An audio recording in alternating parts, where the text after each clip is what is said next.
उत्तर प्रदेश के गोंडा जिले में एसआईआर को लेकर राजनीतिक हलचल तेज हो गई है। समाजवादी पार्टी के राष्ट्रीय सचिव एवं एसआईआर प्रभारी जनपद गोंडा बलरामपुर व श्रावस्ती प्रख्यात समाजसेवी और हिंदू मुस्लिम भाईचारे के प्रतीक मसूद आलम खान ने फॉर्म 7 की प्रक्रिया को लेकर प्रशासन के सामने अपनी स्पष्ट बात रखी। मसूद आलम ने संबंधित अधिकारियों से कहा कि वे किसी भी राजनीतिक दबाव में आए बिना निष्पक्ष और ईमानदारी से अपने कर्तव्यों का निर्वहन करें। उन्होंने विशेष रूप से बीएलओ कर्मियों को भारतीय जनता पार्टी के कथित दबाव में आकर काम न करने की सख्त हिदायत दी और कहा कि जनता के हित में पारदर्शिता से कार्य किया जाए। इस दौरान मसूद आलम खान ने भारतीय जनता पार्टी पर गंभीर आरोप लगाते हुए कहा कि भाजपा केवल वोट चोरी नहीं कर रही बल्कि खुली डकैती करती नजर आ रही है। उन्होंने दावा किया कि वर्ष 2027 में समाजवादी पार्टी पूर्ण बहुमत के साथ सरकार बनाएगी और एसआईआर के माध्यम से भाजपा को अब कोई लाभ नहीं मिलने वाला है। उनके इस बयान के बाद जिले की राजनीति में हलचल मच गई है और एसआईआर की प्रक्रिया को लेकर चर्चाएं तेज हो गई हैं। नमस्कार, आदाब। आप देख रहे हैं स्वदेश प्रेम न्यूज चैनल। मैं हूं जुनैद अहमद। हमारे साथ मौजूद हैं गोंडा से मकसूद आलम साहब। एसआईआर के बारे में हम इनसे सवाल करते हैं। एसआईआर के बारे में जो अभी मुद्दा उठ रहा है, माननीय अखिलेश यादव जी उठा रहे हैं, तो उनके बारे में और एसआईआर में क्या क्या जो भी चल रहा है मामले और ये जो विधानसभा में उठाया गया है मुद्दा, उसके बारे में क्या कहना चाहेंगे भैया? सबसे पहले आपका स्वदेश प्रेम न्यूज चैनल में स्वागत है। बहुत बहुत धन्यवाद। आपके सभी व्यूअर्स का, दर्शकों का भी वो अभिनंदन।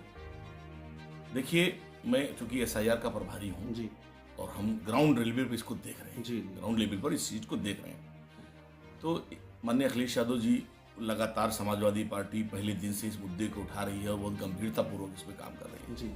लेकिन अभी जैसे दिन बीतते जा रहे हैं तो अब वोट की चोरी नहीं हो रही, वोट की डकैती हो रही है जी। जो ड्राफ्ट वोटर लिस्ट जारी हुए थे उसमें से खासतौर से पीडीए वर्ग के लोग और पीडीए में अल्पसंख्यक वर्ग के लोगों का या कह लीजिए मुस्लिम समाज के लोगों का वोट बड़े पैमाने पर फॉर्म 7 फर्जी तरीके से प्रिंटेड आता है। अच्छा। जैसे कहीं पर वोटर लिस्ट है, इसकी ड्राफ्ट लिस्ट है और वहां कंप्यूटर से वो बाकायदा प्रिंट होकर निकलता है, सिर्फ बेलों को दिया जाता है दस्तखत करने के लिए। जी, जी। अभी आज का नया प्रकरण है बनारस का। जी। बनारस में एक बूथ पर 844 वोट था जी। 844 में 500 वोट फार्म सी के तौर पर दिए गए उनको हटाने के लिए, नाम काटने के लिए। उसमें कुछ को मृतक दिखाया गया, कुछ को डिशिफ्टेड दिखाया गया। इस तरह से जी। समाजवादी पार्टी हम लोग बहुत मुस्तैदी से काम कर रहे हैं और अपने सभी लोगों को जागरूक कर रहे हैं। हमने पहले दिन से ये कहा है कि ये एसआईआर सिर्फ मतदाता सूची नहीं है, ये आने वाले दिनों में आपकी भारतीयता, आपकी नागरिकता तय करेगी और ये गवाही बनेगी, तो इसको मतदाता सूची न मानिए। दूसरी चीज, अपने बेलो जो हमारे बेलो साहिबान हैं या मैडम्स हैं, मैं उनसे कहना चाहता हूँ कि आप भारतीय जनता पार्टी के दबाव में आप काम न कीजिएगा, क्योंकि आप फार्म दस्तखत कर देंगी, गलत काम करेंगी, अगर सही वोटों को काट देंगी तो जाहिर सी बात यह है कि कल के लिए कोर्ट से, हाई कोर्ट से लेकर सुप्रीम कोर्ट में आपको खड़ा होना पड़ेगा। समाजवादी पार्टी ने घोषणा की है, हम लोगों को प्रारूप मिल गया है, जहां पर भी गलत काम होगा, चाहे बेलो होगा, चाहे वो सुपरवाइजर होगा या कोई अधिकारी होगा, जो गलत तौर से वोट को बढ़ाएगा या गलत तौर से वोट को काटेगा, हम सब लोग उनके खिलाफ एफआईआर कराने का काम करेंगे। तो एसआईआर भाजपा का फायदा है क्या एसआईआर से? नहीं, भाजपा का फायदा तो नहीं हुआ इसमें। हाँ। इसमें तो ज्यादा नुकसान भाजपा हुआ, लेकिन अब भाजपा जो समाजवादी पक्ष के वोट हैं या पीडीए वर्ग के वोट हैं या विपक्षी वोट हैं, उनको हमने क्या कहा, वहां बैठ गए, एक आदमी के दस्तखत से 500 फार्म जमा करा दिए गए और उस फर्जी दस्तखत उसका भी, और ले जाकर उनको बेले को दिया गया। अच्छा। बेलों को दिया गया काटने के लिए। बेलों ने वहां मना किया कि भाई 500 लोग हम इसी गांव के रहने वाले हैं, हम जानते हैं सब लोग यहाँ मौजूद हैं, मृतक नहीं, हम कैसे काट दें। सबसे बड़ी अफसोस की बात यह है कि जब वो बेलों ने अपने अधिकारियों से शिकायत किया तो अधिकारियों ने कहा आपको दस्तखत कर देना चाहिए था, है ना। तो ये चुनाव आयोग और सरकार दोनों लोग मिलकर के यहाँ वोट को में डकैती डाल रहे हैं। मैं अपने सभी भाइयों से कहना चाहता हूं कि आप बराबर डेली आप बेलों से मिलते रहिए। 6 तारीख तक, 7 तारीख तक आप देखते रहिए कि आपका जो वोट है उसे काटने का जो दुष्चक्र चल रहा है, जो षड्यंत्र चल रहा है, आप उसे इतने दिनों में आपने मेहनत की है, तो 4-3 दिन जो और बचे हैं उसमें भी मेहनत कीजिए, और ये जो चुनाव आयोग और जो सरकार की और भारतीय जनता पार्टी की जो आपके वोट को काटने की मंशा है वो कामयाब न होने पाए। 2027 में क्या चुनाव का मुद्दा होगा? लेकिन 2027 में चुनाव का मुद्दा विकास होगा, बेरोजगारी होगा।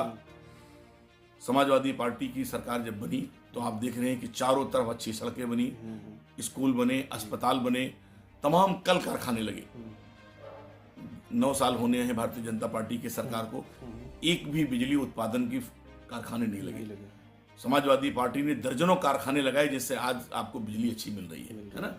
कोई भी सरकार में ऐसा कारखाना उद्योग नहीं लगा जिससे लोग यहाँ पर जो पलायन करके नौकरी करने जाते हैं उनको नहीं मिला।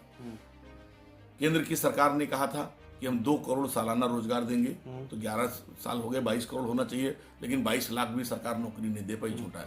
15 लाख रुपए का वादा था कि हम लोगों को, गरीबों को देंगे, वो 15 लाख नहीं मिला।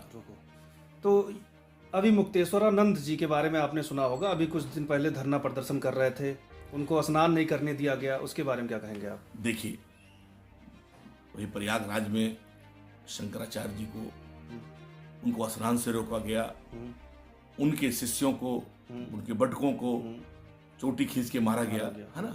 पूरे देश ने निंदा की।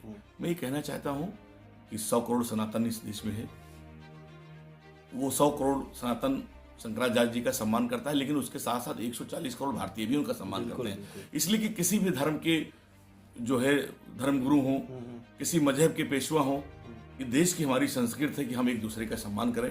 तो इसलिए सरकार ने जो कुछ किया है उसे सरकार को उनसे माफी मांगनी चाहिए। जी, एक मुद्दा और उठा है, एमपी में अभी फिलहाल के लिए बाबा ट्रेडिंग के नाम से दुकान चल रहा था, उसमें कुछ आरएसएस वालों ने आकर के तोड़फोड़ की, उसको चेंज कराया, जिसमें एक दीपक नाम का लड़का सामने आया, उसने कहा मेरा नाम मोहम्मद दीपक। उसमें क्या कहेंगे आप? देखिए, ये प्रकरण उत्तराखंड के कोटाद्वार का है, कोटाद्वार का है कस्बे का।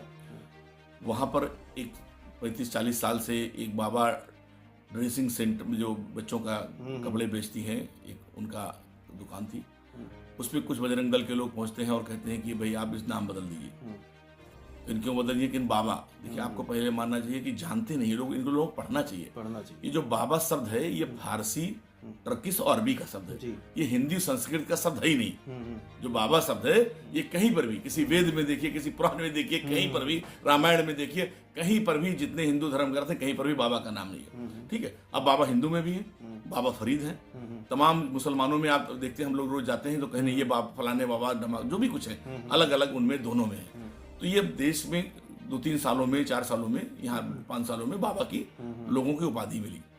जो बुजुर्ग थे, जो बड़ी हस्तियां थी, उन्हें बाबा कहा गया, हिंदू में भी मुसलमानों में भी। दीपक कुमार ने उसका विरोध किया, और जब उनसे पूछा गया कि आपका धर्म है तो उन्होंने ये कहा कि हमारा धर्म भारतीयता है।